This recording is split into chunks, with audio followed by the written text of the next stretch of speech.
Écoutez cet homme. Il n'y a aujourd'hui pas de plan de faire une augmentation de capital à l'heure actuelle. L'homme que vous venez d'entendre, c'est Bertrand Meunier, le PDG d'Atos, lors de l'AG le 28 juin 2023.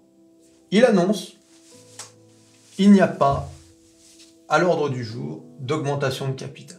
Un mois plus tard, le 1er août 2023, Atos annonce une augmentation de capital de 900 millions d'euros.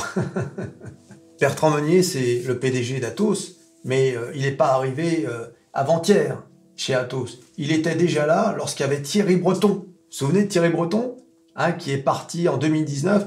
Thierry Breton qui aujourd'hui est à la Commission européenne. Voilà.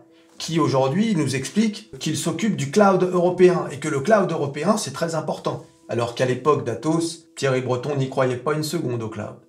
Voilà encore un grand visionnaire. Et on le sait que Thierry Breton est un grand visionnaire. On l'a vu chez Thomson et à France Télécom. Et Bertrand Meunier qui est à Atos depuis 15 ans. PDG depuis 2019. PDG dont les actionnaires réclament le départ depuis 2 ans. Pour savoir comment on en est arrivé là, regardez la vidéo que j'ai faite il y a plus d'1 an maintenant, en juillet 2022. Cette vidéo qui vous permettra de comprendre le foutoir qu'il y a dans cette société française. Atos, une société qui est primordiale pour la France.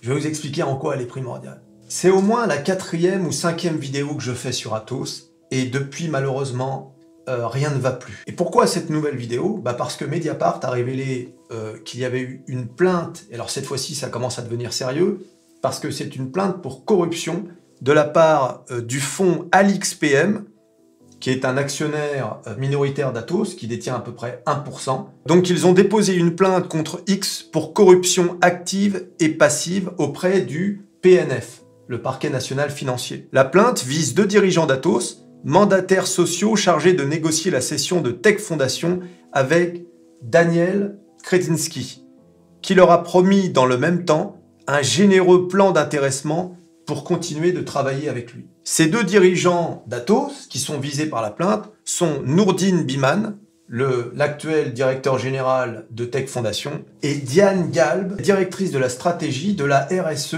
et secrétaire générale d'Atos. Et la plainte vise également Kretinsky lui-même, Daniel Kretinsky, qui est le milliardaire tchèque, qui est très impliqué dans les affaires françaises. C'est un francophile qui détient des parts dans notamment les journaux français, Le Monde, Marianne. D'ailleurs c'est marrant parce que ces 2 journaux ont fait des articles sur Atos récemment. D'ailleurs, tout le monde désormais fait des articles sur Atos. Avant, Atos, ça ne concernait que les gens comme nous, les actionnaires, les gens qui s'intéressaient, ou bien les gens spécialistes dans les domaines de cybersécurité, supercalculateurs, etc. Et désormais, Atos, c'est comme Orpea, ça devient une affaire nationale.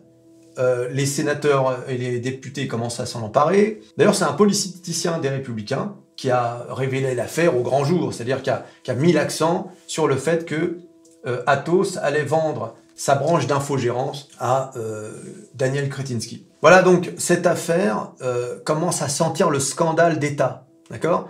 Vous allez voir que petit à petit, des paroles vont commencer à sortir dans la presse, et ça sent très mauvais cette affaire. Et je ne peux m'empêcher de penser à Orpea. D'accord ? Orpea, la descente aux enfers qui commence avec ce livre, et puis petit à petit, l'État français, comme par hasard, vole le secours d'Orpea, et squeeze les actionnaires. Vous le sentez venir ce petit truc ? Mais on y reviendra plus tard à ça. Parce qu'il faut comprendre pourquoi Atos est stratégique pour l'État français. Alors, il faut revenir un petit peu en arrière, mais pas beaucoup, quelques mois, pour comprendre pourquoi désormais les actionnaires sont furieux. Et quand je dis sont furieux, c'est pas une blague. Donc vous avez le SIAM, qui est un fonds d'investissement qui est actionnaire d'Atos, qui est monté au créneau, qui demande des explications. Vous avez l'UDAC, qui est une association d'actionnaires. Donc là aussi, qui ont envoyé un courrier à Atos pour se plaindre, pour dire qu'il y avait des choses qui n'allaient pas.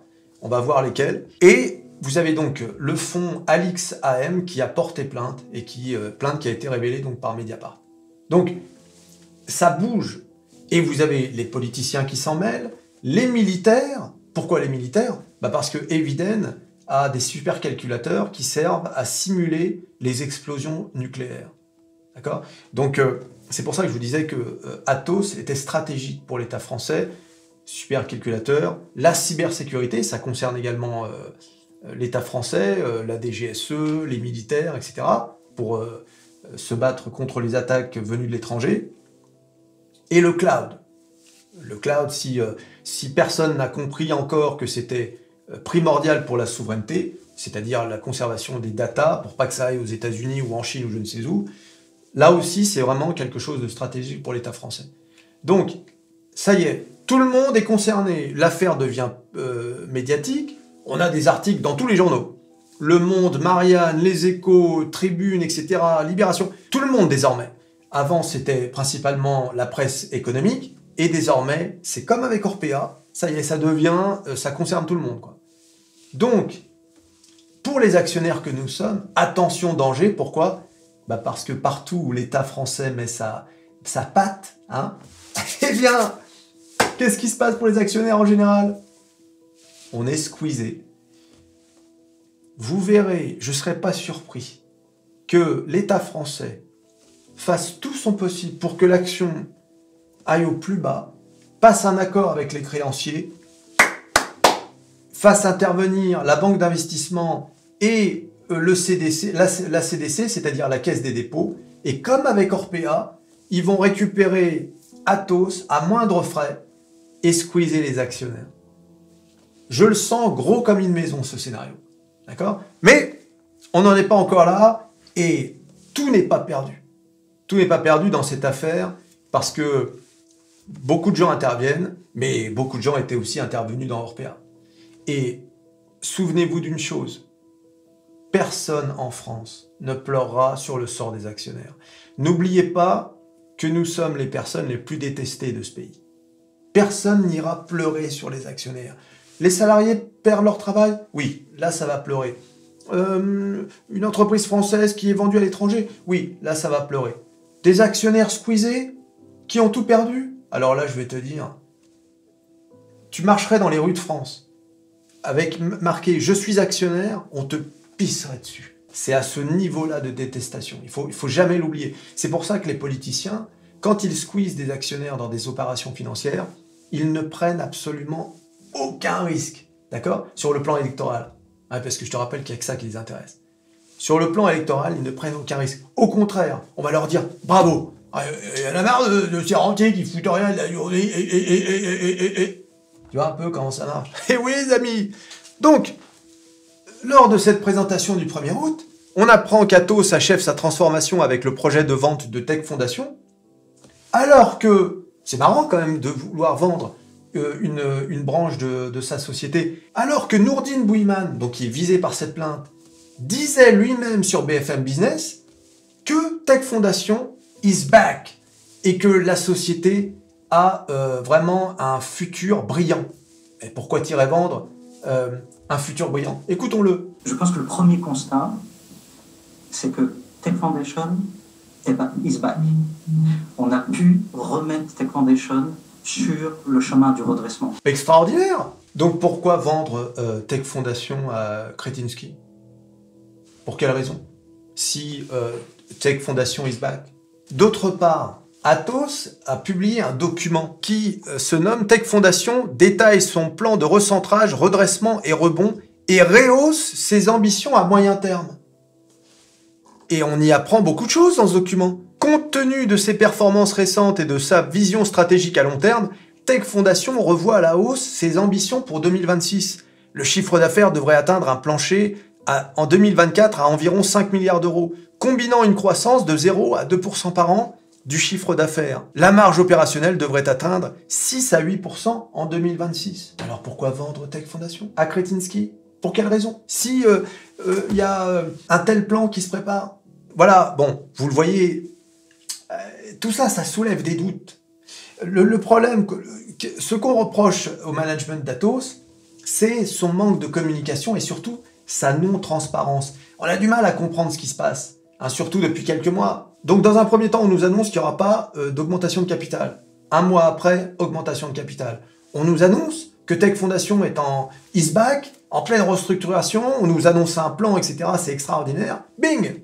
Quelques mois plus tard, on va vendre, on va se débarrasser, parce que c'est vraiment, ça ressemble à ça. Hein. On se débarrasse de Tech Foundation, hein, au seul qui s'y intéresse d'ailleurs, Daniel Kretinsky. C'est le seul. Hein.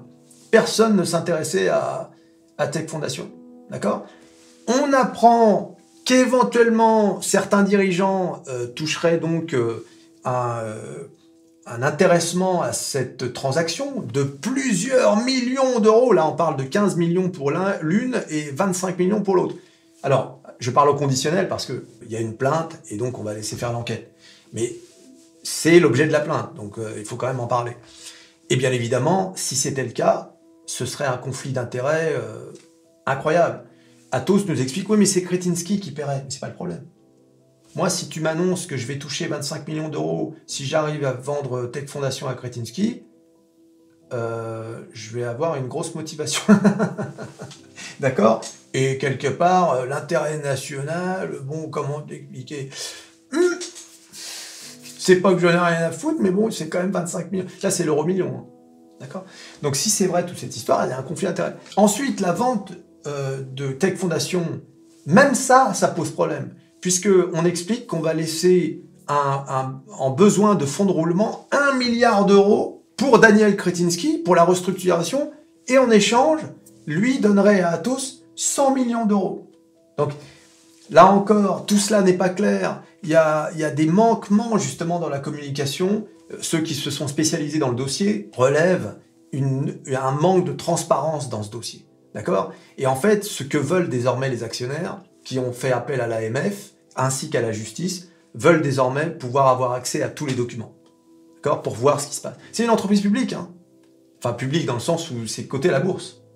Donc ça veut dire que normalement, on devrait, pas tout savoir dans le détail, mais suffisamment pour prendre des décisions. Alors, l'association des actionnaires l'UDAC, AAC, dans son courrier à Atos, a souligné quelque chose qui est effectivement très troublant. Lors de sa dernière présentation aux investisseurs avant la publication des résultats le 7 juin 2023, la direction de la société n'a fait état d'aucune inquiétude sur le risque d'une aggravation nette de sa situation. Comme l'atteste le support écrit de cette présentation, les dirigeants se sont montrés à cette occasion excessivement optimistes, renvoyant même à la hausse leurs ambitions en termes de flux de trésorerie. Ça, c'est important. Disponible à moyen terme, en dépit de ce qu'ils connaissaient nécessairement à ce stade, la situation véritable du groupe et en particulier de la branche d'activité Tech Foundation. Indéniablement, la direction de la société a commis une faute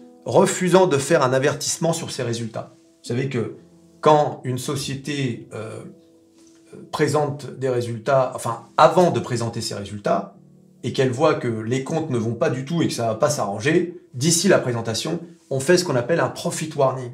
Ça permet de prévenir le marché que, oula, ne vous attendez pas à comme ça, les actionnaires peuvent prendre des décisions. Généralement, ce jour-là, le titre chute. D'accord? Ensuite, il se reprend un peu, parce que les gens lisent dans le détail, etc. Le titre... Et puis, le jour de la publication des résultats, comme il n'y a pas de surprise et qu'on s'attend à de mauvais résultats, le titre chute, mais... voilà, on a accusé le coup déjà. On appelle ça une information pricée. Hein? C'est pricé dans le marché. Priced in, en anglais.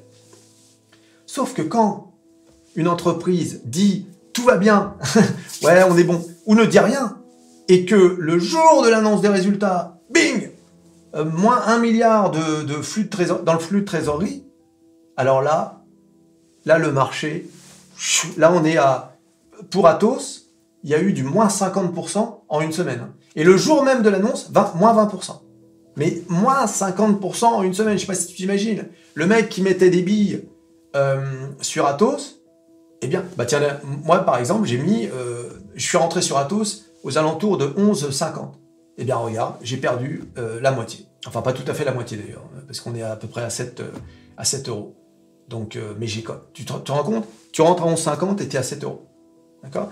Donc, là, le marché est sans pitié. C'est pour ça que les entreprises font des profit warnings. Donc, Atos aurait dû faire un profit warning. Seulement, voilà. S'il y avait eu l'annonce des mauvais résultats avant l'AG, où a été décidé le renouvellement du mandat de Bertrand Meunier, jamais Bertrand Meunier n'aurait été reconduit. Et oui! Donc c'est de ça dont on l'accuse. C'est d'avoir délibérément caché les résultats afin de ne pas mettre en péril sa place de PDG. Et il a été reconduit. L'une des dirigeantes du SIAM, le fonds d'investissement là, qui est sur Atos et qui demande des comptes à Atos, le dit clairement dans une interview à BFM Business. Elle dit... Puis il y a une trahison qui s'est faite parce que ce plan-là qui est sorti le 1er août était forcément déjà connu au moment de l'Assemblée Générale. Et s'il avait été sorti au moment de l'Assemblée Générale, jamais il aurait été renouvelé, Bertrand Meunier. Eh oui! C'est quand même incroyable. Je veux dire, la situation d'une entreprise ne se dégrade pas en 2 mois. Et alors, donc, pourquoi elle dit ça? Parce qu'on apprend donc dans les résultats que Atos a brûlé 1 milliard de cash au premier semestre. Et bien évidemment, cette information, il la connaissait déjà, même quand il disait que tout allait bien au niveau du flux de trésorerie. Alors, parmi cet argent brûlé, il y a plein d'interrogations sur la source de cet argent.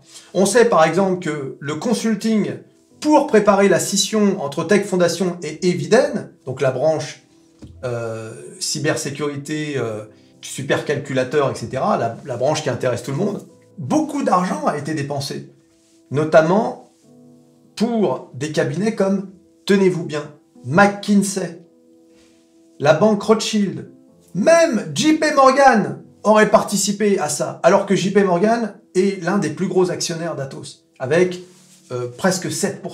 Vous pensez bien que toutes ces choses-là, surtout en France, où il y a une défiance vis-à-vis de la finance, qui est l'une des plus grandes au monde, tout ça n'est qu'un cocktail qui va bientôt exploser.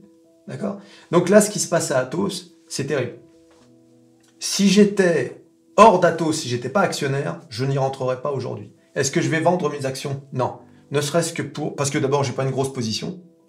Et en plus de ça, c'est un feuilleton qui m'intéresse tellement que je vais garder mes actions rien que pour rester accroché à ce feuilleton. D'accord? Après tout, on ne sait jamais. Vu que Bertrand Meunier, pour se défendre, a dit de toute façon, la décision de la fusion, de la vente de Tech Foundation à Kretinsky sera soumise aux actionnaires, alors que rien ne lui oblige selon l'AMF. Donc, on verra bien. Peut-être que, à mon avis, vu le scandale de ce qui se passe chez Atos, et vu que ça y est, ça a pris une ampleur politique et médiatique, je suis pas sûr que cette session se fasse. Et en tout cas, si elle se fait, ce ne sera pas sous les termes qu'on connaît aujourd'hui. Voilà, c'est une action très dangereuse désormais. Là, on est exactement dans la même situation qu'Orpea. C'est-à-dire que tu peux avoir des mouvements de manipulation boursière. Demain, Atos peut se retrouver à 20 € pour chuter à 2 €. D'accord ? Donc attention, à partir de maintenant, le dossier Atos est un dossier très spéculatif, très dangereux. Alors à noter que Atos a répondu à toutes ces attaques le 22 septembre, donc il y a 2 jours, pour se défendre, c'est normal, ils ont le droit de se défendre. Le conseil d'administration d'Atos s'est réuni et a étudié les courriers qui lui ont été adressés par certains actionnaires jusqu'au 18 septembre 2023. Ces derniers ont choisi, plutôt que de rencontrer la société pour exprimer leur point de vue et obtenir des réponses, de les médiatiser en méconnaissance des recommandations de place sur le dialogue entre une société et ses actionnaires. Alors il faut savoir que SIAM, donc le fonds d'investissement, je vous ai montré l'une des dirigeantes, ils ont refusé de rencontrer effectivement Bertrand Meunier parce qu'ils ne veulent pas avoir d'informations privilégiées. Ils veulent une rencontre avec des informations que tout le monde connaît. D'accord ? C'est une bonne chose parce que si jamais, lors de cette réunion, la direction donne à cet actionnaire une information comme quoi il va se passer ceci ou cela, ça peut se retourner contre l'actionnaire. Parce que si l'actionnaire vend ou achète des actions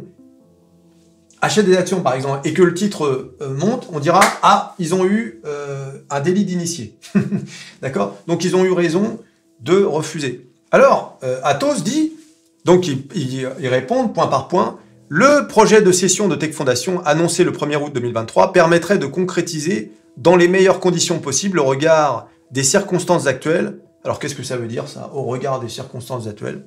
Le projet de séparation d'Eviden et de Tech Foundation qui avait été annoncé le 14 juin 2022. Atos est entré en négociation exclusive avec EP Equity Investment, donc qui est l'entreprise de Daniel Kretinsky, le 1er août 2023.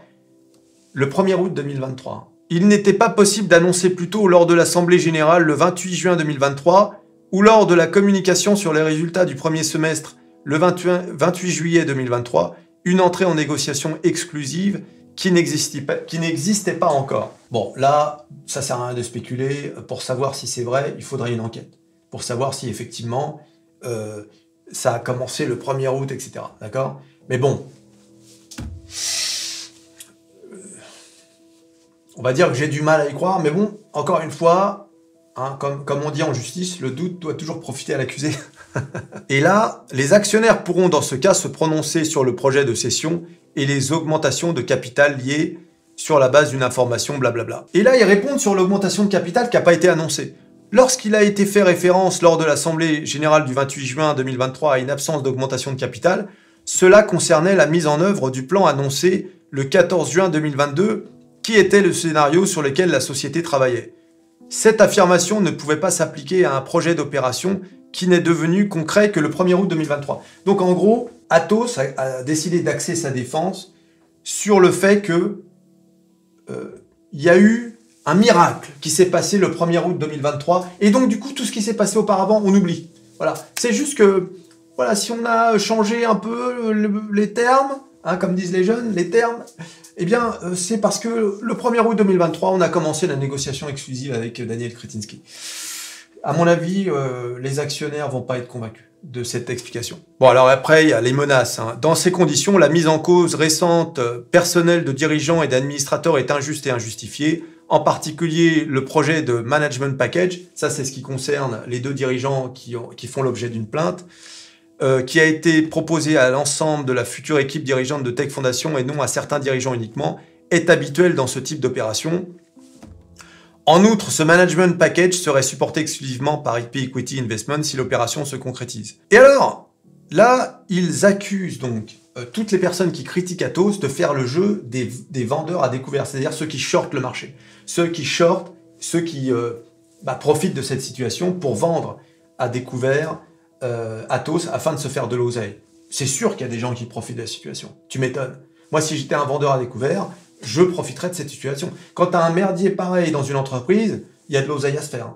C'est ce qui s'est passé avec Orpea. Tous les requins, les vendeurs à découvert, se sont dit c'est l'occasion ou jamais de faire de l'oseille. D'accord? C'est toujours comme ça. Donc, et les entreprises, à chaque fois, disent ah, vous faites le jeu des vendeurs à découvert. D'accord? Donc finalement, il faudrait se taire pour pas que les... n'en parlez pas les gars. Pour pas que le titre chute et soit shorté sur le marché. Non. Ça, c'est trop facile. Et la menace, toujours, hein, elle fait le jeu des vendeurs à découvert, nanana, et dont l'intérêt est de voir baisser le cours de la bourse. La société n'hésitera pas, si elle le considère opportun, à saisir les juridictions compétentes pour faire sanctionner toutes les manœuvres visant à la déstabiliser. Bon, ça, c'est vraiment un propos qui est vraiment très gênant. Parce que, à qui ça s'adresse cette phrase? À ceux qui questionnent, qui aimeraient avoir des infos? C'est pas bon, là, au niveau de la communication. Quand on commence à menacer comme ça, c'est pas bon. D'accord? Voilà, il y aura d'autres vidéos. Je suis pas trop rentré. Déjà, elle est longue, cette vidéo. Mais je pense que cette affaire, c'est l'Orpea numéro 2. Hein. Là, c'est un feuilleton. Et à mon avis, on est mal barré. Si vous êtes actionnaire d'Atos, il faut croiser les doigts, les gars. Tu t'abonnes, tu likes, tu partages, tu cliques sur à peu près tout ce qui peut être cliqué, Atos ou Eviden. Et on se revoit à la prochaine vidéo. Allez, salut.